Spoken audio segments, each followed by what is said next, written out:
Vamos a continuar con la obra de Miguel Ángel y les voy a mostrar unos tondos que son estos trabajos en formato redondo que pueden ser esculturas como pinturas. No voy a detenerme en el tondo Pitti ni en el tondo Taddei. Son encargos de familias, en este caso la familia Pitti, en los que nuevamente aparece la Virgen con el niño, la Virgen con el libro. Se los muestro rápidamente para que vean ustedes estas cuestiones acerca de la concentración de las figuras y que también él trabaja y deja la marca de las herramientas, ¿no? Como mostrando o dejando ver el trabajo en algunas de ellas. Esto es interesante porque lo vamos a ver al final de su obra como una de las cualidades que después él desarrolla, ¿no? En este tondo, ya lo vimos también cuando vimos la obra de Rafael, en la que imitaba de alguna manera el movimiento del niño, un movimiento que nuevamente, a pesar de de que lo podemos percibir, es un movimiento que se da en tensión y hacia el interior de la obra. Esto ya lo vamos a ir analizando. Sí me voy a quedar en el tondo Doni, que por supuesto es un tondo para la familia Doni. Ustedes también ya conocen a algunas de los componentes de esa familia porque la conocen a Maddalena Doni, en el que vemos las figuras nuevamente como encerradas en el círculo. La composición, digamos, alude a esto o refuerza la noción de esta especie de encerramiento, ¿no? Recuerden ustedes las imágenes de Leonardo que son expandidas, ¿no? Y que estaban relacionadas con el fenómeno de la naturaleza.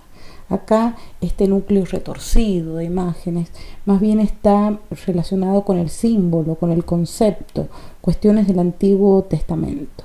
Allí aparecen la Sagrada Familia y hay un nivel marcado y atrás se encuentra San Juan entre la Sagrada Familia y estos hombres desnudos que están allá, que de alguna manera estarían indicando el paganismo, ¿no?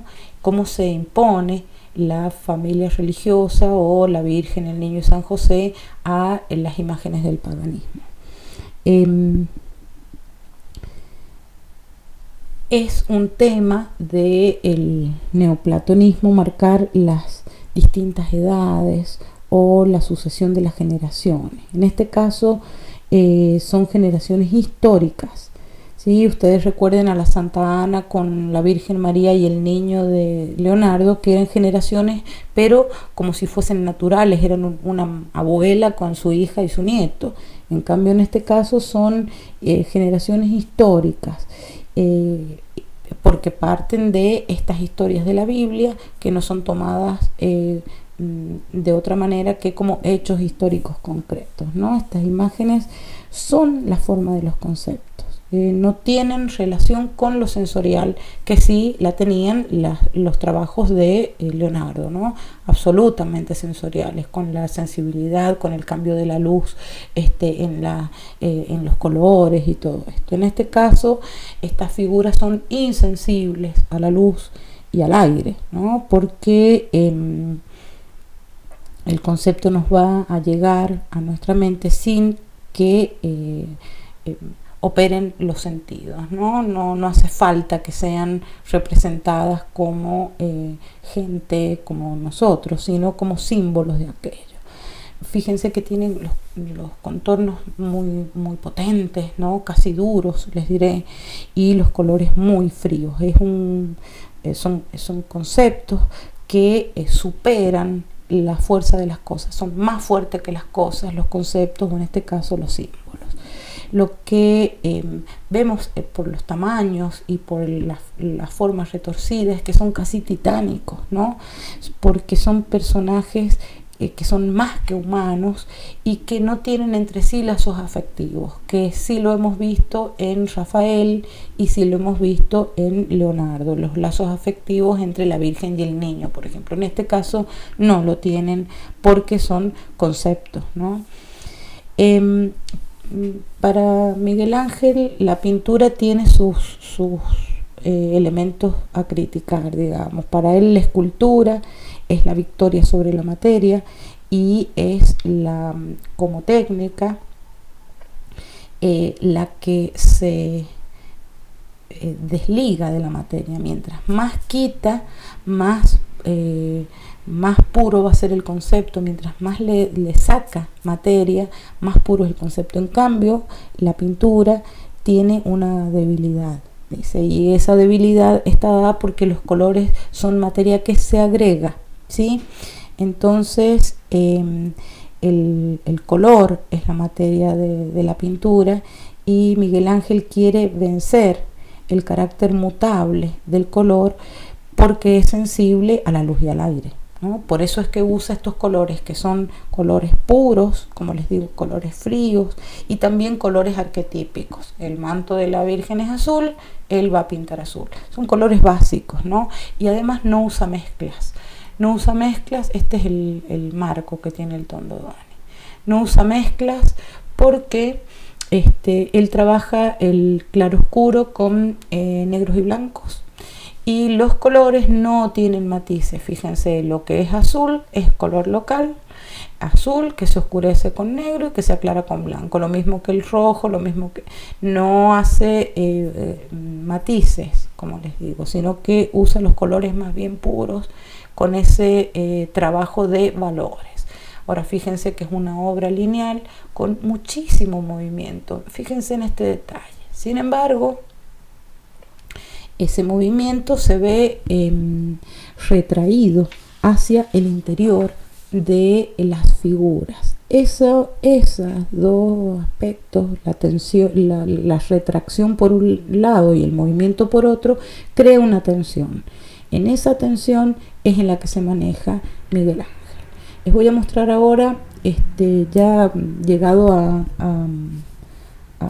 Roma, él ya es considerado un genio, ¿no? Porque su obra es inspirada y es animada por una fuerza sobrenatural. Surge de lo profundo a lo sublime y su obra es trascendencia pura. Es un mensaje que Dios le da. Esto es lo que él considera, por eso, pero se lo da individualmente a él. Por eso él es un hombre aislado que vive en este mundo hostil. Se supone o se sabe que era una persona bastante soberbia con los demás y a la vez estaba muy desencantado de sí mismo. ¿Qué significa esto? Ser soberbio con los demás y desencantado con uno mismo, que está en un drama moral, en un drama personal muy profundo siempre. Por eso es una persona que está ansiosa.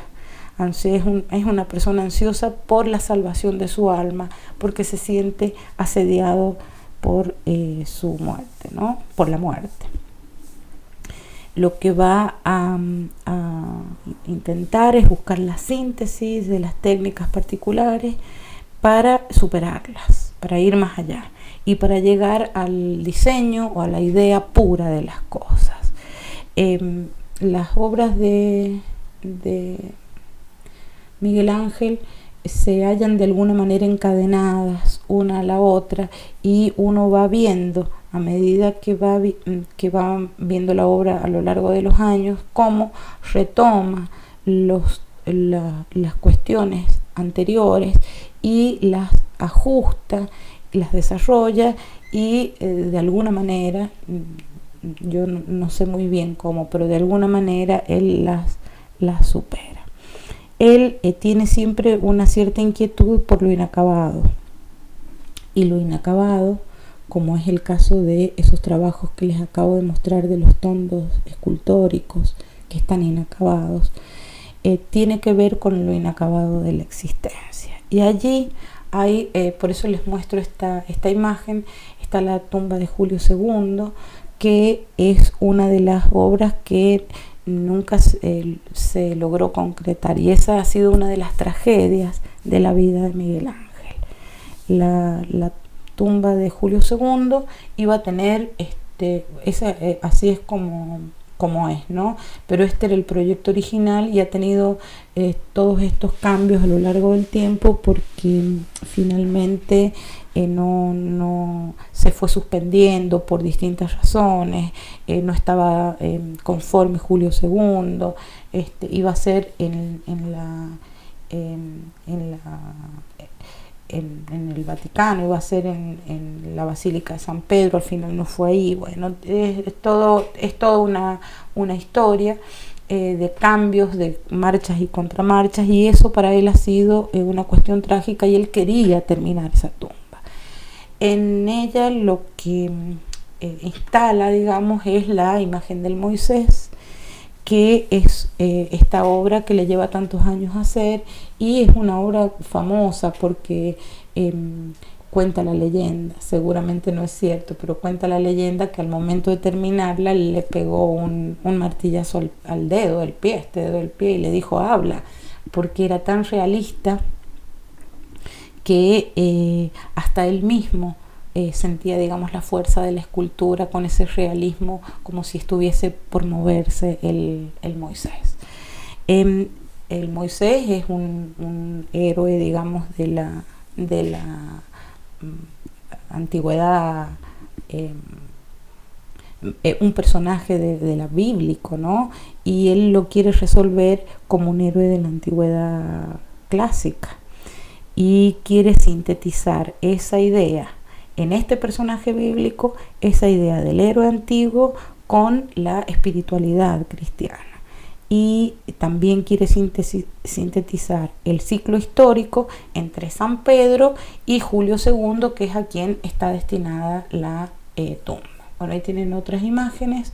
Yo no me voy a detener en la resolución final de la tumba, pero sí les voy a marcar que tiene una estructura que responde totalmente a la tradición romana, con algunos elementos que se articulan rectos y curvos, ¿no? Generando estos movimientos de tensión también en la arquitectura.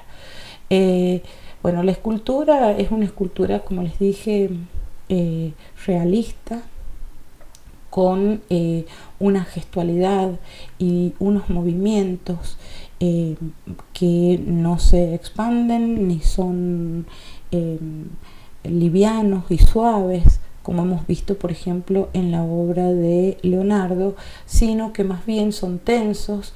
Hay un movimiento, pero es un movimiento hacia el interior de la propia obra, ¿no? Entonces esa tensión, ese ímpetu de estas dos fuerzas, digamos, que luchan en la obra, es lo que le dan esta expresión tan vívida y tan espiritual también, y potente, tremendamente potente. Bueno, la maestría técnica de Miguel Ángel, el dominio técnico y la sensibilidad a las formas, ¿no? Además de producir estos imágenes monumentales, ¿no? Majestuosas, con una superioridad, les diré, física y espiritual, ¿no? Tenemos que pensar que de alguna manera responde a un formalismo moral, ¿no? Bueno, ahí tienen la tumba terminada, a disgusto, por supuesto, de Miguel Ángel. Mientras está trabajando en esta tumba es que le ofrecen pintar la bóveda de la Capilla Sixtina. La bóveda de la Capilla Sixtina la pinta entre estos años, fíjense, entre el 8 y el 12, y esta otra parte, que es la pintura del juicio final, la pinta unos años después, así que vamos a verla luego. Ustedes sabrán que esta es la Capilla Sixtina, es una de las capillas vaticanas, es bastante grande, fíjense el tamaño de los autos ahí al lado de la capilla, y externamente tiene un estilo renacentista típico, ¿no? Ahí la tiene. En su interior ustedes verán, aquí se acuerdan del cuadro del Perugino, esa pintura del Perugino, que era el maestro de Rafael, está ahí en la Capilla Sixtina, con una serie de cuadros todo alrededor, que es de distintos pintores que convocaba la curia durante el Renacimiento, ¿no? Entre ellos está Botticelli también. Y en la parte inferior están estos trampantojos, estas pinturas de cortinas, que cada tanto, como les comenté anteriormente, se ponían los tapices cuyos diseños fueron hechos por Rafael. La bóveda, si ustedes la miran, es una bóveda que estaba pintada a la manera gótica, ¿no? Con azul y oro, es decir, con los colores del cielo, los colores sagrados. Y esa es lo que él tiene que hacer. Ven, aquí están los cuadros, aquí están los trampantojos de las cortinas, el juicio final y la gran estructura que, como verán, tiene, aquí lo vemos en la anterior, estas pechinas que ingresan, pero en esta parte no hay cuerpos arquitectónicos. Sin embargo, lo que hace Miguel Ángel es fundir o sintetizar la arquitectura pintada, es decir, que va a fundir como la arquitectura con la pintura y la escultura, porque ya vamos a ver que aparecen todos estos tres elementos vistos como si fuesen tridimensionales, ¿no? La temática es una temática que eligió él. Además, él se puso a hacer esta obra solo, a diferencia, por ejemplo, de Rafael, que tenía un séquito de pintores y de seguidores que trabajaban con él en su taller. Miguel Ángel, que era bastante aislado y amargado también, porque él siempre tenía estas tensiones internas, ¿no? Entre la relación con Dios y la desesperación por la salvación y todo eso. Es un hombre totalmente solitario, que no tiene discípulos, que no tiene taller, sino que trabaja siempre solo. Entonces estas semejantes obras las ha hecho él solo. Ahí tienen distintas vistas para que vean, y ahí tenemos una vista no entera, pero casi de la bóveda. Él no busca la unidad de la perspectiva, que sería lo propio del Renacimiento. Sí, tampoco él busca una idea ilusionista, sino que lo que busca es fundir estos elementos como son la arquitectura con la pintura y la escultura, como les dije. Las figuras parecen escultóricas o tienen el carácter de escultórico, de monumental, tienen una superioridad física, ¿no? Y la arquitectura junto con la escultura está también pintada, ¿no?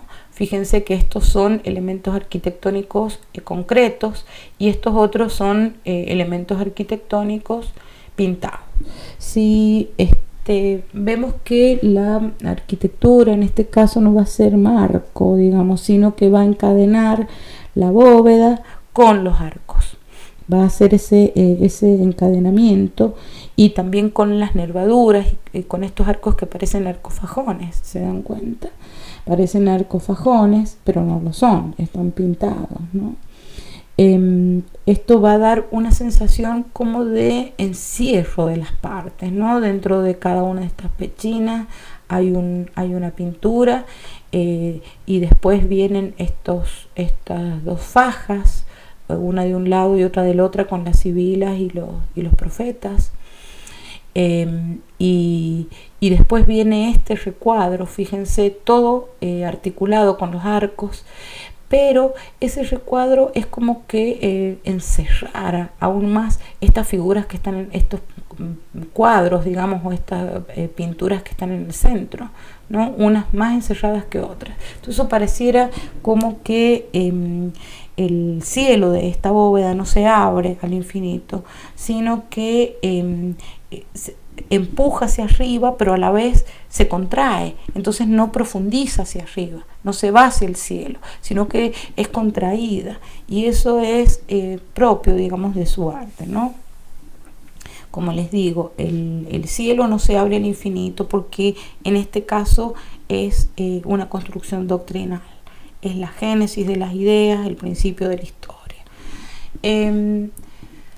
Tenemos allí unos plintos, fíjense, unos plintos donde están pintados estos genios, son los que unen, digamos, cada una de las escenas, que tampoco son consecutivas. Parece que no tenía él un proyecto acabado cuando empieza la pintura, sino que lo va desarrollando a medida que va pintando, ¿no? Fíjense los distintos cuadros ahí. Voy a volver enseguida sobre estos, pero les quiero mostrar las sibilas y los profetas, para que vean ustedes que están, todas las figuras están aisladas en el espacio que las rodean, ¿no? Fíjense. Son enormes, son imágenes, como les decía, casi titánicas, ¿no? Y cada una, si se fijan, tienen unos escorzos que en algunos casos son más naturales, pero en otros casos estos escorzos son como de acciones innecesarias, ¿no? Fíjense por ejemplo, ¿no?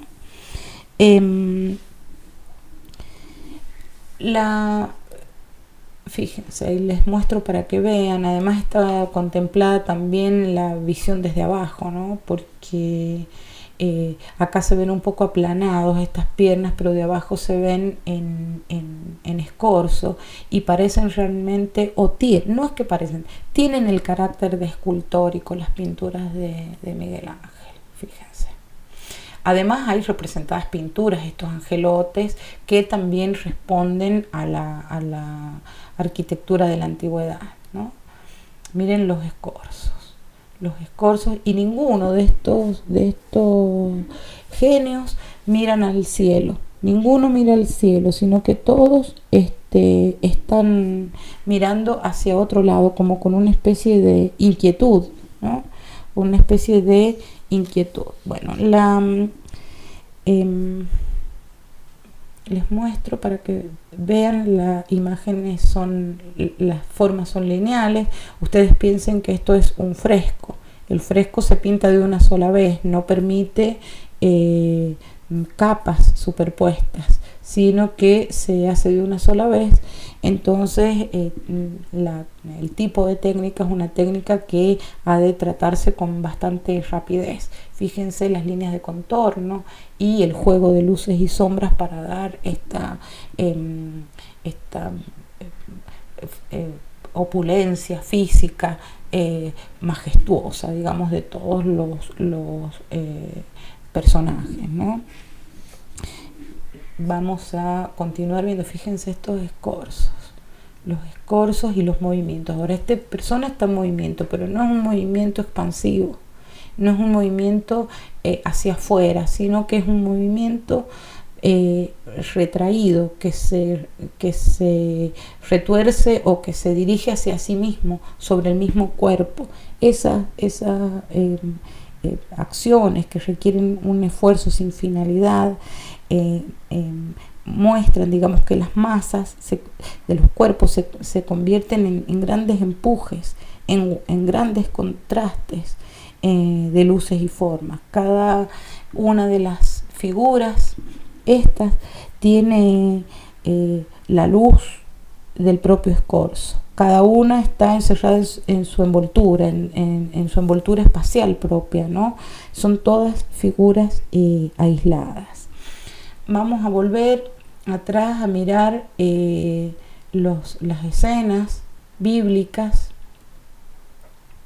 las escenas, bueno, esta imagen se las muestro ahora, es así porque este era el color con el que se conocía la Capilla Sixtina, pero hace unos años la restauraron, a las pinturas en realidad las limpiaron, y es por el humo de las velas y por la respiración de la gente, y resulta que los colores eran estos, muy muy vibrantes, y mucha gente en el mundo se vio muy molesta por esto, porque tenían en su imaginario que eran colores tenues, apagados, y en realidad no lo son, son colores vibrantes, puros, duros, ¿no? Son colores duros. Perdón. Vamos a ir entonces, por ejemplo, a esta imagen, que es la de una de las escenas bíblicas, la que se remite. Fíjense en esta fotografía que les muestro. Acá los genios, ninguno mira al cielo, todos miran hacia abajo. Lo que dice Argan es que intuyen el cielo, ¿no?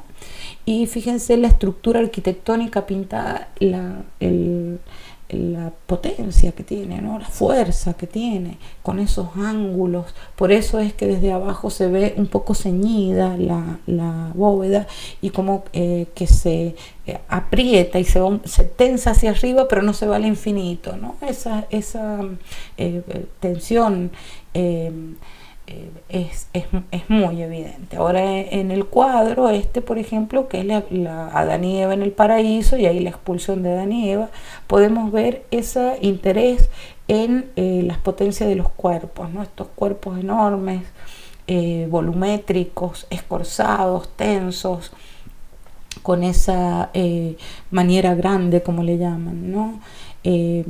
Muy con una especie de superioridad física a la que nosotros conocemos, ¿no? Que están en la escena, están en la escena, están sobre la tierra, digamos, en este caso. Pero fíjense el poco interés que le da al paisaje, por ejemplo, Miguel Ángel, ¿no? Porque para él la naturaleza no existe, le es adversa o es insidiosa. Entonces la toma como dato, son datos que van a contextualizar estas imágenes que son símbolos, ¿no? Son solamente datos con un trabajo rápido, les diré, y muy, muy claro, pero que no se detiene en los detalles. En los detalles en los que sí se detiene es en el movimiento de los cuerpos.